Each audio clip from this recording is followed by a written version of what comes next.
Hello friends, welcome to my YouTube channel simplified GST. आज का मेरा टॉपिक है जीएसटी ऑडिट का। आज काफ़ी दिन के बाद आपसे मुलाकात हो रही है। इससे पहले कि हम जीएसटी ऑडिट को डिस्कस करें, हमें ये जानना जरूरी है कि ऑडिट है क्या, ऑडिट कितने प्रकार का होता है, ऑडिट कौन कर सकता है, ऑडिट किसका हो सकता है। और इससे पहले हम ये जानेंगे कि जीएसटी है क्या।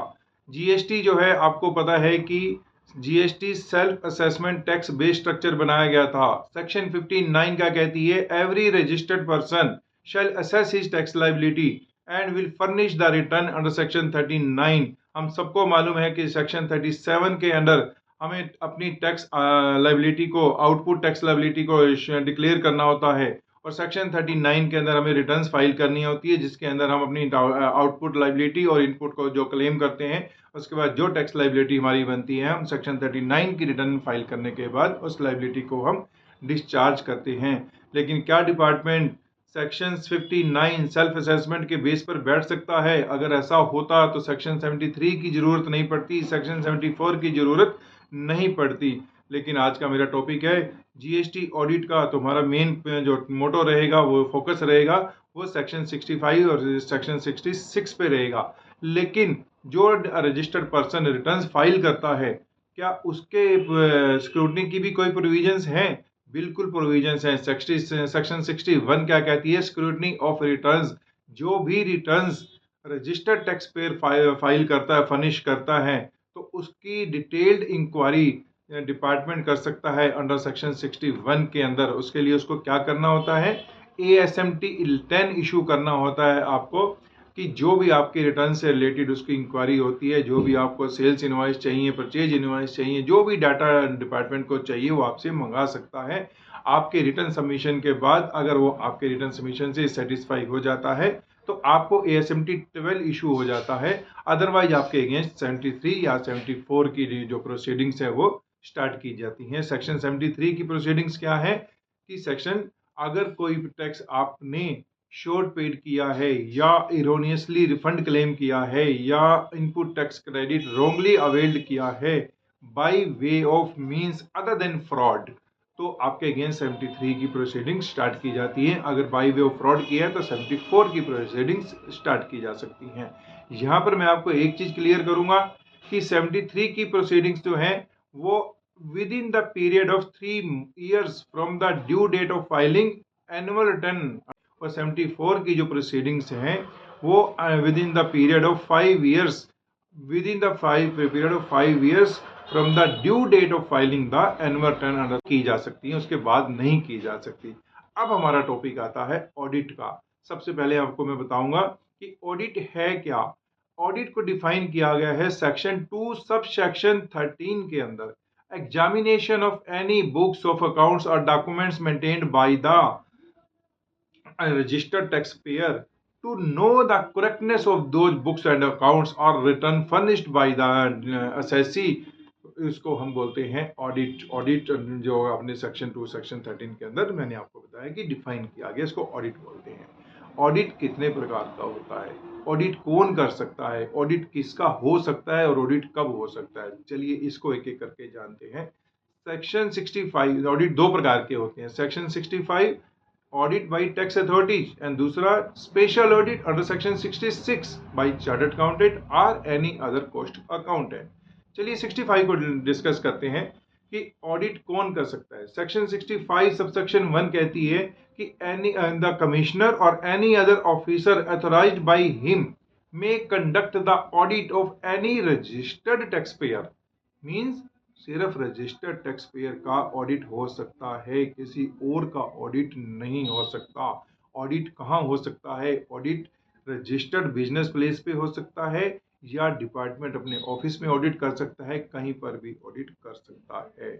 ऑडिट करने की प्री रिक्विजिट्स क्या है? ऑडिट करने की प्री रिक्विजिट्स ये हैं कि सबसे पहले डिपार्टमेंट को अपना ADT 01 का एक नोटिस भेजना होता है, जो कि रूल 101 के अंदर प्रेस्क्राइब किया गया है कि उसको ADT 01 में जो भी डॉक्यूमेंट्स, जो भी डिटेल्स, जो भी इंफॉर्मेशंस डिपार्टमेंट को एक रजिस्टर्ड टैक्स पेयर से चाहिए होती है, वो उसको ADT 01 का नोटिस देके उसको मंगा सकता है।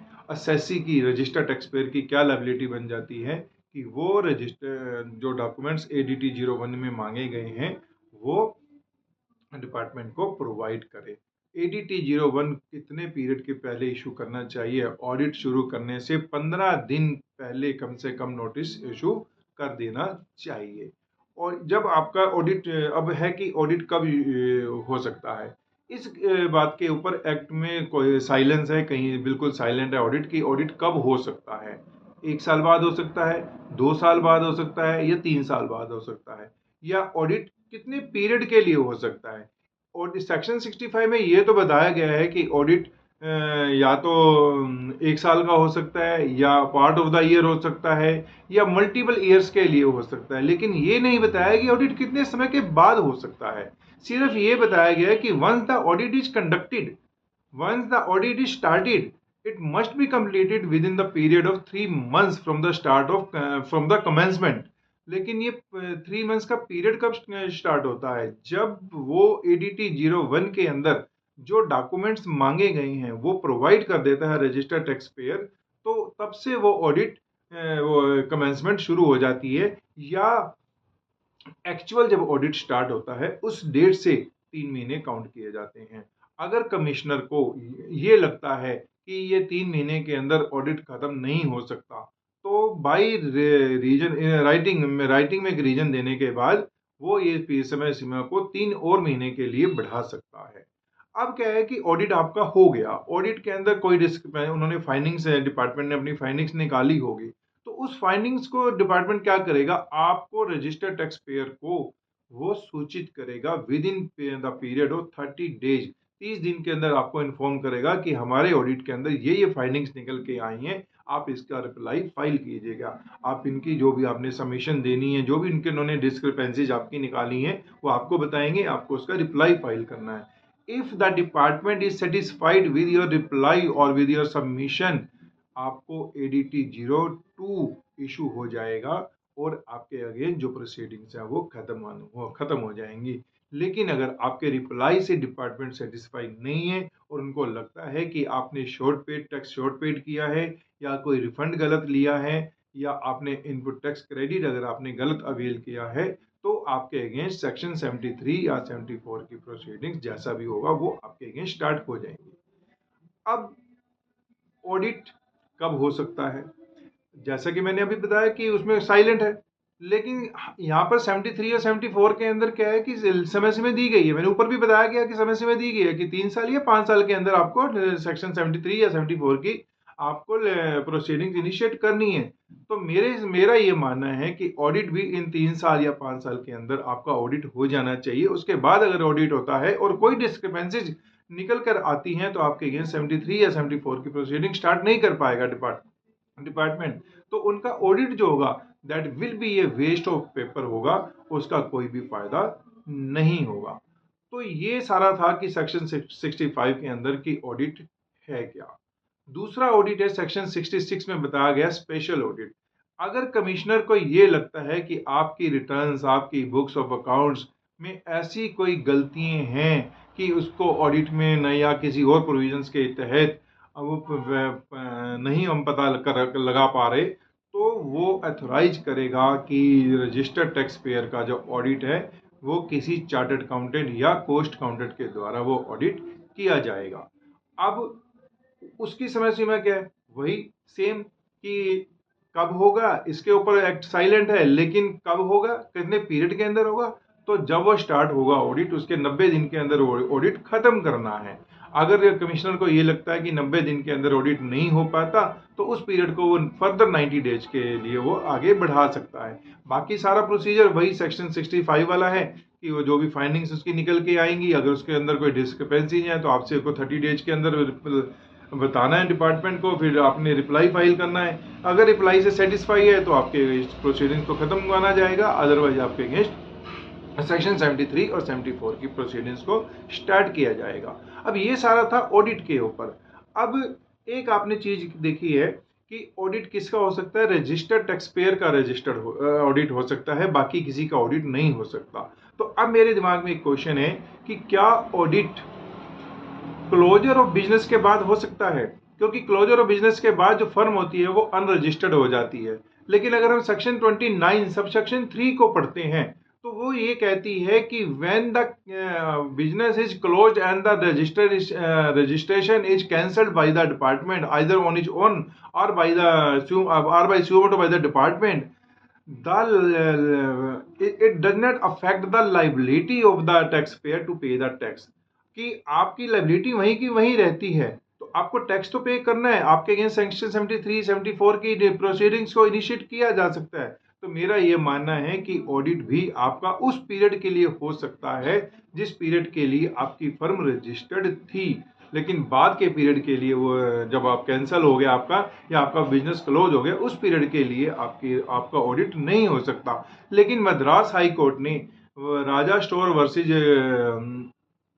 स्टेट टैक्स कमिश्नर के केस में ये कहा था कि once the business is close and the registration is cancelled, department एकदम से वेकअप नहीं हो सकता और कहे जी मुझे ऑडिट करना है, तो वो ऑडिट नहीं कर सकता। उसको ऑडिट रजिस्ट्रेशन कैंसिलेशन से पहले कर लेना चाहिए था। अब डाइवर्जेंट व्यूज हैं, कोई सी हाई कोर्ट का कोई डिसीजन होता है। अशोका फैब्रिकास्ट का किसी हाई कोर्ट में कोई केस हुआ था, तो उसमें ये बताया गया था कि ऑडिट हो सकता है क्योंकि सेक्शन 29 सब सेक्शन 3 के अंदर आपकी लाइबिलिटी वहीं की वहीं रहती है, तो जब लाइबिलिटी वहीं है तो ऑडिट भी हो सकता है। तो ये डाइवर्जेंट व्यूज हैं, ये आपकी कॉल है कि आपको क्या लेना है, पर मेरे हिसाब से भी ऑडिट हो सकता है for the period for which the firm was active. तो ये सारा ऑडिट के ऊपर मेरा एक छोटा सा प्रयास था। एक छोटी सी और बात बीच में मैं बताता हूँ कि क्या ऑडिट 73 और 74 की जो टाइम लिमिट है उसके बाद हो सकता है? इस दैट केस मेरे हिसाब से नहीं हो सकता, क्योंकि 73 कोई भी ऑडिट अगर आपका होता है तो उसके अंदर अगर कोई डिस्क्रिपेंसीज निकल के आती हैं तो उसकी अगर प्रोसीडिंग्स हैं वो 73 या 74 के अंडर इनिशिएट की जाएंगी।